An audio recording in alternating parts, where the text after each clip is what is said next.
বামন হয়ে চাঁদের দিকে হাত বাড়াবি না। আমার বোনরা চাঁদ, ওয়াল্লাহি যেদিন ইসলামী শাসন আসবে, যেদিন ইমাম মেহেদী আসবে, যেদিন ঈসা আলাইহিস সালাম আবার আসবে, ওনার বন্ধের উপর যারা হাত দেবে উনি হাত কেটে ফেলবে। তুই বামন হয়ে চাঁদের দিকে হাত বাড়াইস না। আমার বোনরা চাঁদ, ইসলাম মেয়েদেরকে চাঁদ বলেছে আর তোকে বামন বলেছে। বেটা তুই বেটা ছেঁড়া খাতা শুয়ে লাখ টাকার স্বপ্ন দেখিস, বিয়ের আগে মেয়ের গায়ে হাত দিস? তোর সাহস কত? তোর সাহস কত? তুই জানিস না মুহাম্মদ সাল্লাল্লাহু আলাইহি সাল্লাম বলছে নেক স্ত্রী দুনিয়াতে যা আছে ওর চেয়ে বেশি উত্তম। তুই কি করে ওর গায়ে হাত দিস বিয়ের আগে? তোর সেই যোগ্যতা আছে বল? তোকে আল্লাহ জাহান্নামে ফেলবে, তোকে আল্লাহ জ্বলন্ত আগুনে নিক্ষিপ্ত করবে, তোর শরীর পচবে, তোর শরীরের গন্ধে জাহান্নামীরা থাকতে পারবে না। তোকে আল্লাহ এত নিকৃষ্ট শাস্তি দেবে কেন? কারণ তুই এত বড় জঘন্য কাজে লিপ্ত হয়েছিস। আমারে বুঝাস না মেয়েরা খারাপ, মেয়েরা খারাপ। আমি তো এত খারাপ দেখি না, তুই কোথায় তো খারাপ দেখিস? আমি তো দেখি তুই বেটা টেনে পড়িস মাত্র। তোকে আমি ছোট করে দেখছি না বেটা। তুমি বের হও, ছবি পাঠাও, নাহলে হাত কেটে ফেলবো আমি। দেখো আমি বিষের বোতল নিয়ে আসি, ছবি পাঠাও। তুই বেটা আমার বোনটাকে বেটা ফুসলেছিস বেটা ফাজিল। মেয়েরা খারাপ, মেয়েদের খারাপের কারণে দুনিয়া। তুই কে রে? তুই কি মেয়েরা খারাপ? শোন, আমাদের গ্রামে প্রবাদ আছে, ধর্মীয় কথা না এটা। এখন যেটা বলছি এটা প্রবাদ, এটা ধর্মীয় কথা না। কোনো মেয়ের যদি একবার হাঁটুর উপরে কাপড় ওঠে আর নামে না বেটা। তুই উঠাইছস হাঁটুর উপরে কাপড়, ও উঠায়নি। হাঁটু পর্যন্ত তুই উঠাইছস আর এখন সে নামাচ্ছে না। তুই মনে করিস তুই বেঁচে গেছিস না? তুই মনে করিস তোর জিনাই জেনা না? না বেটা, ও তোর সাথে জেনা করেছে, এরপরে তোকে বাদ আরেকজনের সাথে করবে, আরেকজনের সাথে করবে। আর তুই সূচনা, তুই ওকে শিখাইছিস, এটা সব গুণ তোর উপরে আসবে বেটা। তুই নিজের ছোট পাপিষ্ট মনে করিস না? তুই মনে করিস কি হয়েছে, আমি তো একটা চুমাই নিছি, আমি তোকে বলছি ছবি তুলে পাঠাও, টয়লেটে যাও, ব্লাউজ খুলে ছবি তুলে পাঠাও, জামা খুলে ছবি তুলে পাঠাও। বেটা ফাজিল, আল্লাহ তোকে হিদায়েত দিকে আমিন। ভয় পা, আল্লাহকে ভয় পা। ছোট ভাই আমার, সবাই বুড়া হয়ে মরে না, বহু মানুষ যৌবন্ত অবস্থায় মরে যায়। ছোট ভাই আমার, তোর ঘরেও বোন আছে, ভয় পা, আল্লাহকে ভয় পা। তুই এত বড় অপরাধে লিপ্ত হইস না। তুই মেয়েদের হাঁটু পর্যন্ত কাপড় তুলিস না, খবরদার, তুই এটা করিস না।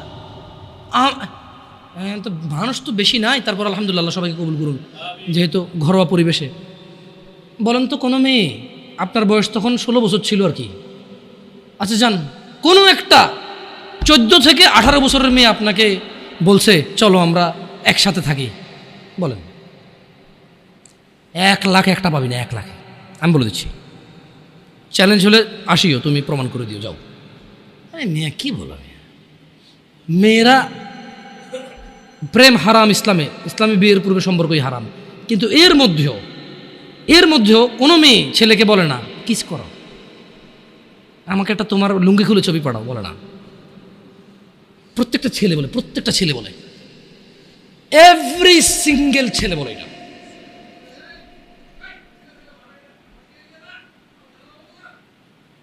কি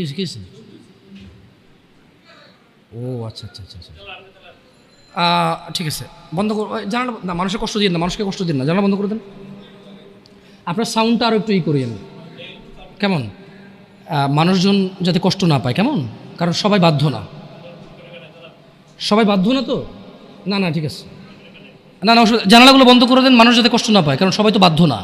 আর সাউন্ড সিস্টেমটাকে আরও তাহলে কী করবেন, মানে এরপরের হালাকা না, নিচে আপনি মাইক লাগাবেন, মাইকের সাউন্ড লিমিট করবেন। আপনি দেখেন, এটা তো টেকনোলজিক্যাল ব্যাপার, রাইট? আমি আপনাদেরকে অনুরোধ করবো, এরপরে আরও অনেকেই আসবে, রাইট? প্রতি মাসেই হয়তো আসে। আপনাদের যেখানে যারা বসে, সংশ্লিষ্ট ওই এরিয়াতে যাতে সাউন্ডটা সীমাবদ্ধ থাকে। নিচতলায় তো আর এখানকার সাউন্ড যাবে না, নিচতলায় আলাদা একটা সাউন্ড ওই যে লাগাই দেন, মাইক্রোফোন লাগাই দেন, মানে স্পিকার, সরি। নিচতলায় কি আর মাটিতে বাড়ি দিলে কে চেতে ওঠে, ওটা তো হয়। যাই হোক, তো তোমরা এই অন্যায়টা করবা না। আর যদি তোমাদের মনে হয় যে না, তোমাদেরকে কোনো 16 বছরের 17 বছরের যুবতী মেয়ে বলছে যে মানে আজে বাজে অফার করছে, আমাকে বলিও।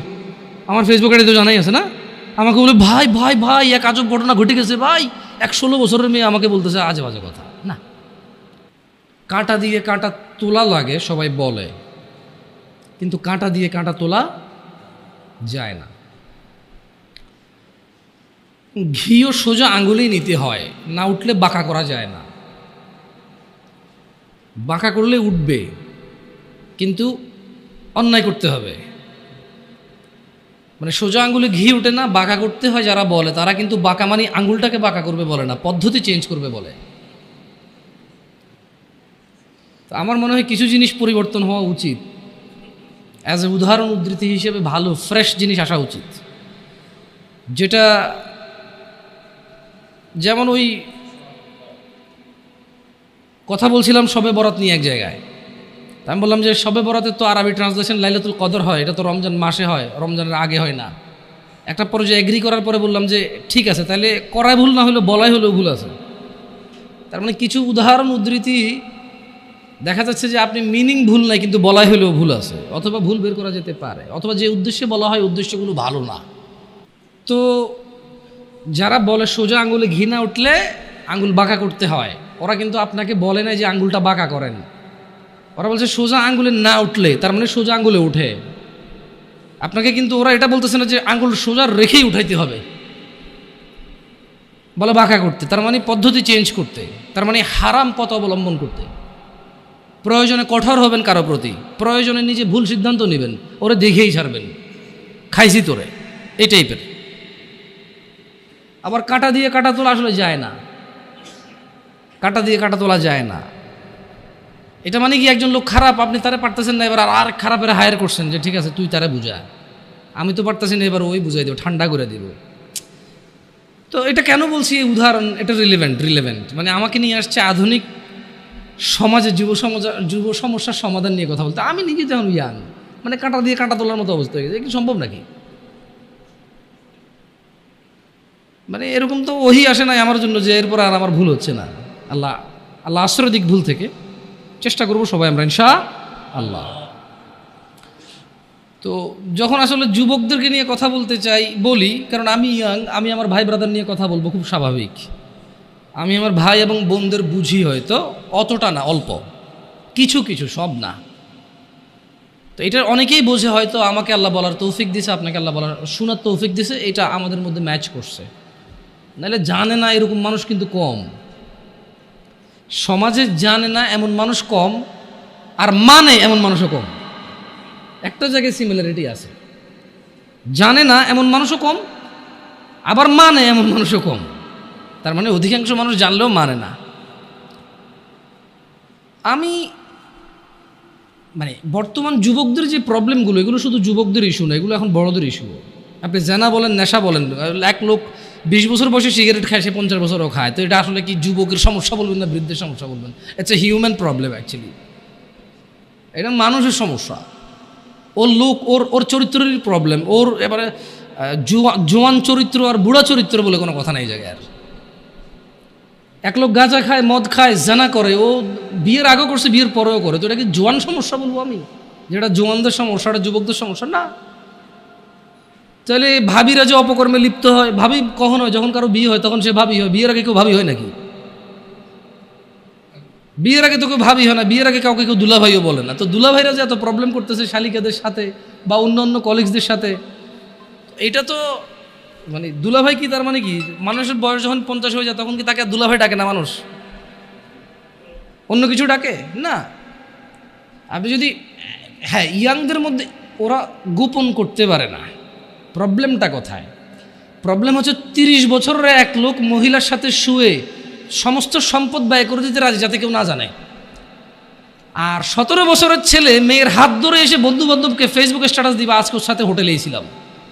এইখানে একটা ডিফারেন্সই আছে, যেটা আমি ফাইন্ডিং যেটা করছি আর কি। অপরাধ প্রবণতা আসলে জোয়ান বুড়া বলে কথা না। যার চরিত্র খারাপ তার চরিত্র খারাপ, যে আল্লাহকে ভয় করে না সে করে না।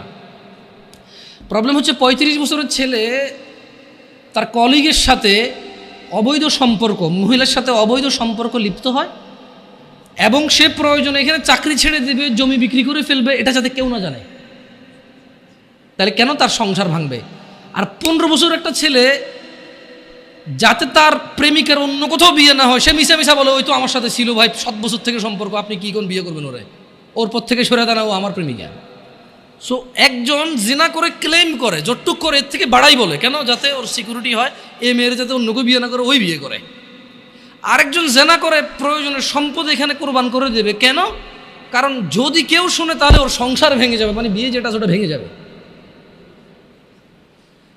দুইজনের সাইকোলজি দুই রকম, এই একটা পার্থক্য আমি দেখছি। আদারওয়াইজ বুড়া জোয়ান কেউ পিছায় নাই আর জানাবে বিচারে, কেমন?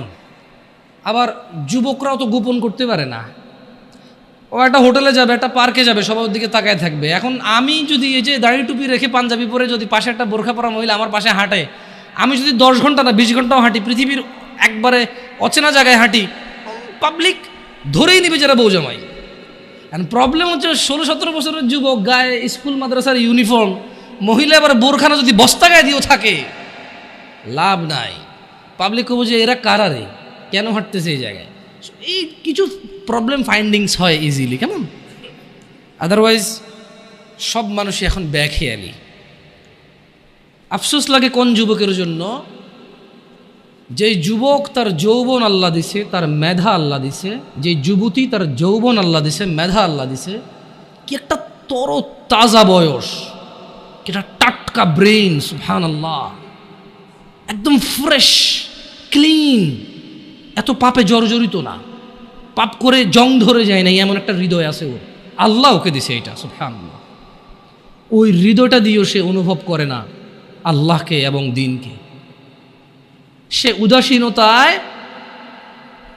উদাসীনতায় সে তার সময় পার করে কার মতো? যেই লোকটা 50 বছর বয়স অপরাধ, চুরি, মিথ্যা কথা, জানা, ব্যভিচার, বাপমার সাথে অন্যায় অবিচার, মানে হারাম খাওয়া হতে, ইচ অ্যান্ড এভরি হারাম যেটা আল্লাহ নিষেধ করছে সেটা সে দৌড়ে দৌড়ে গিয়ে আগলে নিছে, যেটা আল্লাহ হালাল বলছে সেটা সে ভাগতেছে, সে পলায়ন করতেছে। 50 বছর তার বয়স। জং ধরা হৃদয়ের মানুষ যেমন বেখেয়ালি, আর 16 বছর, 20 বছর, 22 বছর, 25 বছরের যুবক ভাই অথবা যুবক বোন ওর মতোই উদাসীন। এই জিনিসটা আমাকে কষ্ট দেয়। তোমার হৃদয়টা তো জং নাই, তোমার তো এখনো মানে যদি পাপ কম বেশি যাই হোক, ক্ষমা চাইলে এটা ক্ষমাকারী কে? আল্লাহর কাছে কোনো কিছুই কম না, কোনো কিছুই বেশি না।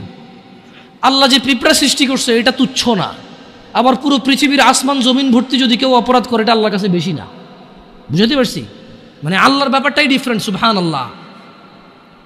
আল্লাহ সুবহানাহু ওয়া তাআলার ব্যাপারটাই ভিন্ন, ওনার উদারতাই ভিন্ন। যদি পিঁপড়া পায়খানার মধ্যে যে ব্যাজ না হয় এভাবে এভাবে হাঁটে, অনেকে দেখলে ঘৃণা করে বমি করবে, মহিলারা দেখলে ছোটো ছোটো তেলা পোকা দেখে মহিলারা লাভ দিয়ে খাটে উঠে যায়, ভয় পায়, ইয়াক ওয়াক করে ঘরে ঢোকে না। এই জিনিসটা আল্লাহর কাছে তুচ্ছ না। শুকর খাওয়া হারাম, আল্লাহর কাছে এটা তুচ্ছ না। আমার জন্য খাওয়া নেই, সেটা আল্লাহ সৃষ্টি।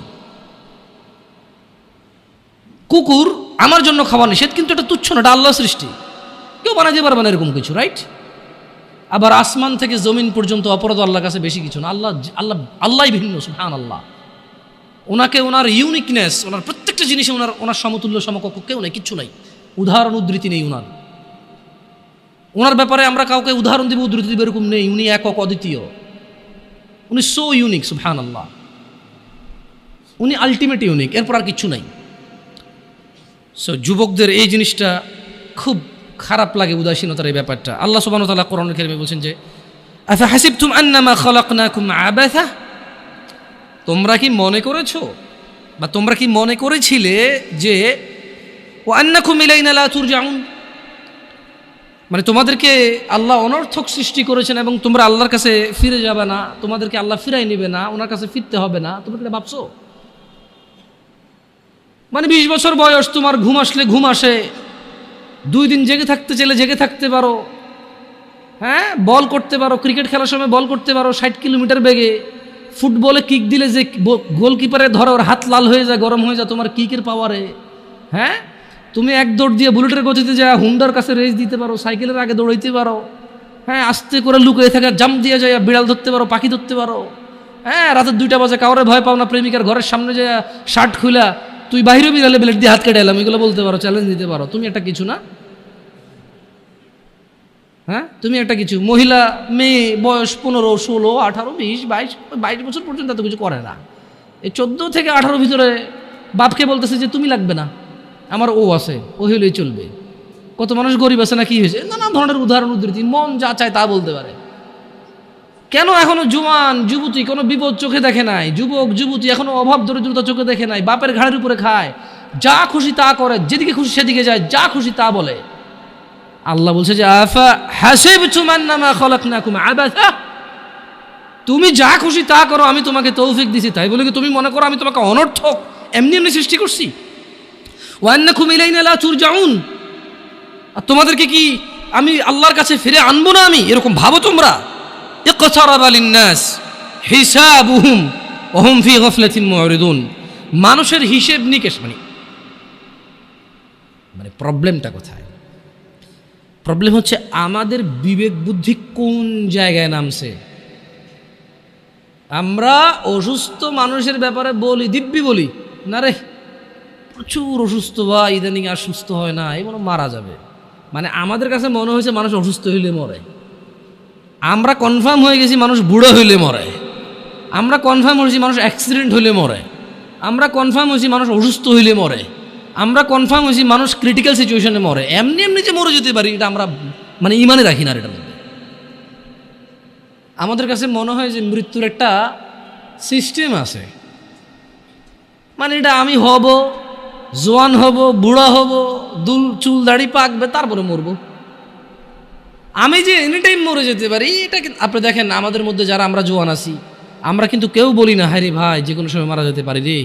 আমরা সবসময় বলি যে আমার দাদা অনেক বুড়ো হয়ে গেছে, বাঁচবে না মনে হয়, আমার আম্মা আইসিইউতে দোয়া করেন ভাই বাঁচবে না মনে হয়, আপনার ভাবিটা ভাই বাচ্চা হওয়ার সময় মানে এক্সট্রা ব্লিডিং হচ্ছে, বাঁচবে না মনে হয়। ঠিক আছে ওগুলো ক্রিটিক্যাল সিচুয়েশন, কিন্তু এরকম হাসপাতালে গেলে যদি মানুষ মারা যাইতো তাহলে কেউ হাসপাতালে যেত না। তার মানে হাসপাতালের রেশিও কি 100 জন ঢোকে 30 জনও মারা যায় না। আমি ভুল বলছি? প্রতি 100 জন যারা আজকে হাসপাতালে গেছে 20 জন মারা যাবে এদের মধ্যে। তার মানে যত মানুষ মরে হাসপাতালের বাইরে মরে। মানে আপনি এখন যেখানে বসে আছেন অথবা আমি যেখানে বসে আছি, খুব একটু সূক্ষ্মভাবে যদি চিন্তা করি, আমরা হাসপাতালে যারা যায় তাদের মরার চিন্তা আমরা করি প্রচুর, অথচ হাসপাতালে 5% মানুষও মরে না। একজন ডাক্তার 1 মিনিটের রুগী দেখে, আমি চিনি লাকসাম উপজেলায়, নাম বললাম না, তার শিশু ডাক্তার, আমার ছোট ভাইকে দেখাইতে নিয়ে গেছি, 112 নম্বর সিরিয়াল চলতেছে আমার, বললাম আসছে কবে, কয় আসর, এখন এসার আগে 111 জন দেখে ফেলছে, আমরা 12তম ঢুকছি। এর মধ্যে কিছু লোক আসে নাই, আবার কিছু লোক তো তার পিএসএ হয়তো 100-200 টাকা খেয়ে সিরিয়ালের বাইরে দিয়ে দিছে না, তো আমি এটার যোগ বিয়োগ ধরে মানে মাইনাসে প্লাস ধরে ফেলছি আর কি, বুঝছেন না? আমি চিন্তা করলাম যে সে তো 140 মানে 100 সর্বোচ্চ 160 থেকে 70 মিনিটে সে 112-13 জন রুগী দেখে ফেলছে। তো ওর যদি গড় রেশিও করে 1000 তো 2 জন মরতেছে না ওইখানে হাসপাতালে। একটা বিশাল হাসপাতাল, ভর্তি হইতে পারে রুগী 100 জন 150 জন, ওখানে কি ডেইলি 20 জন মারা যায়? বরঞ্চ সরকারি হাসপাতালগুলো ভয় পায় মারা যাবে বলে যে ঢাকা মেডিকেলে নিয়ে চলে যান, জানা যে ওখানে মারা গেলে কোনো সমস্যা নাই, দায়বদ্ধতা নাই তেমন, ডাক্তারদের জবাব দিতে নাই, সরকারি হাসপাতাল মরছে, রুগী ক্রিটিক্যাল ছিল মরছে, আর গরিব মানুষ যায় ওখানে, আমার মতো লোকেরা যায়। সো আমাদের উদাসীনতার মাত্রা কত নিচে, মানে একটা মাত্রা থাকে না, ওই যে বলাতে শুনে না, ছি তুই এত নিচে নামবি, ভাবিনি এই টাইপের কি, মানে ভাবিনি, মানে আমরা নিজেরাই ভাবি না, ভাবতেছি না যে আমরা কত নিচে নামছি। অথচ আল্লাহ সুবহানাহু ওয়া তাআলা বলছেন ইকতারাবা লিন-নাসি হিসাব, আপনি বলতেছেন মরার কথা, আমি আর আপনি এখানে ডিসকাস করতেছি 2023 ডিসেম্বরের আজকে 1 তারিখ, রাইট? আজকের দিনে আমি আর আপনি ডিসকাশন করতেছি আমরা কেন মরার কথা ভাবি না, খালি অসুস্থ রোগী ভাবে, কিন্তু আল্লাহ মরার কথা না। আমার বাপ চাচা মরছে, দাদা মরছে, বাবা আদম আলাইহিস সালাম হতে সবাই মরছে, যারা ছিল, আমরা যারা আছি মরবো, আমাদের পরে যারা আসে তারা মরবে, কিয়ামত পর্যন্ত যত মানুষ আসবে সবকিছু নশ্বর, সবকিছু নষ্ট হয়ে যাবে, মরে যাবে, পৃথিবীতে চলে যাবে, কত দূরের কথা। অথচ আমি আর আপনি 2023 ডিসেম্বরে চিন্তা করতেছি, মরার কথা আলোচনা করতেছি, এটাই আমাদের বুঝে আসতেছে না।